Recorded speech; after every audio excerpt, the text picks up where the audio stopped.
আপনারা দেখছেন নিউজ বাংলা 1218 সংবাদ। তো জুলাই সনদের আগ মুহূর্তে পুলিশের সাথে সংঘর্ষ হওয়ার কারণে এখানে বিএনপির সাধারণ সংগঠন তিনি একটি ফ্যাসিস্ট সরকারের আখ্যা দেন ছাত্রদেরকে। সেই প্রেক্ষিতে নাহিদের বক্তব্য থাকে। তো চলুন মূল প্রতিবেদন দেখা যাবে। দেখা গেছে এখানে জুলাই যোদ্ধাদের নামে ছাত্র নামধারী। যেহেতু তিনি জুলাই অভ্যুত্থানের সময় দেশে ছিলেন না, রাজপথে ছিলেন না, সেহেতু হয়তো তিনি জানেন না যে কে রাজপথে ছিল, কারা লড়াই করেছিল। গত 17 অক্টোবর জাতীয় সংসদ ভবনের দক্ষিণ প্লাজায় মিয়া এভিনিউয়ে জুলাই সনদ স্বাক্ষর অনুষ্ঠানের আগে পুলিশ ও জুলাই যোদ্ধাদের মধ্যে সংঘর্ষ ঘটে।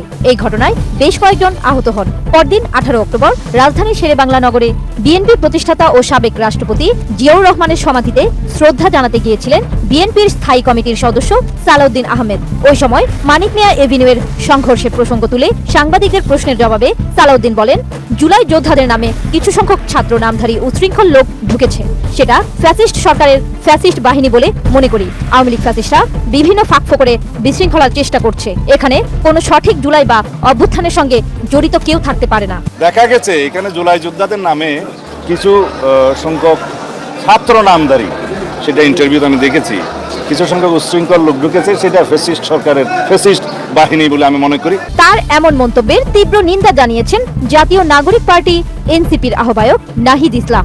একই সঙ্গে সালাউদ্দিন আহমেদকে এমন বক্তব্যের জন্য ক্ষমা চাওয়ার আহ্বান জানিয়েছেন তিনি বলেছেন, বিএনপির স্থায়ী কমিটির সদস্য সালাউদ্দিন সাহেব 17 অক্টোবরের ঘটনায় যেসব জুলাই যোদ্ধা আহত হয়েছে তাদের ফ্যাসিস্ট আওয়ামী লীগের অনুসারী হিসেবে আখ্যা দিয়েছেন। এনসিপি তীব্র নিন্দা ও প্রতিবাদ জানিয়েছে। সালাউদ্দিন সাহেব উনি গতকালকের ঘটনায় জুলাই যোদ্ধা যারা গতকালকে আহত হয়েছে তাদেরকে ফ্যাসিস্ট আওয়ামী লীগের অনুসারী হিসেবে তাদেরকে আখ্যা দিয়েছেন। আমরা তীব্র নিন্দা এবং প্রতিবাদ জানাচ্ছি।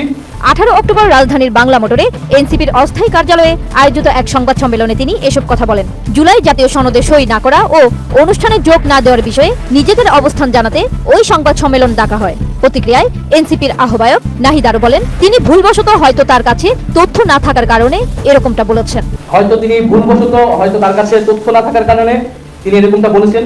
যেহেতু তিনি জুলাই অভ্যুত্থানের সময় দেশে ছিলেন না, রাজপথে ছিলেন না, সেহেতু হয়তো তিনি জানেন না যে কে রাজপথে ছিল, কারা লড়াই করেছিল, কারা ভোটের সামনে দাঁড়িয়েছিল। পুলিশের হামলায় আহত ব্যক্তিদের জুলাই আন্দোলনে সক্রিয়তার কথা তুলে ধরে নাহিদ ইসলাম আর বলেন, আহতদের মধ্যে আতিকুল গাজীর হাত কাটা গেছে এবং শহীদ মীর মুগ্ধের ও ইয়ামিনের পরিবারের সদস্যদের উপর অসৎ আচরণের অভিযোগ রয়েছে। এ ধরনের আখ্যা তাদের জন্য খুবই কষ্টদায়ক। ফলে আমাদের আহ্বান থাকবে, তিনি তার এই বক্তব্য অবিলম্বে প্রত্যাহার করবেন এবং সেই আহত যোদ্ধা ও শহীদ পরিবারের কাছে ক্ষমা চাইবেন। তাদের সঙ্গে বসে জুলাই গণ অভ্যুত্থানের গল্প ও ইতিহাসটা শুনবেন। আপনারা দেখছেন নিউজ বাংলা 1218 সংবাদ। আপডেট নিউজ পেতে নিউজ বাংলা 1218 সাথে থাকুন। আপনাদের মতামত জানাতে কমেন্ট বক্সে কমেন্ট করুন।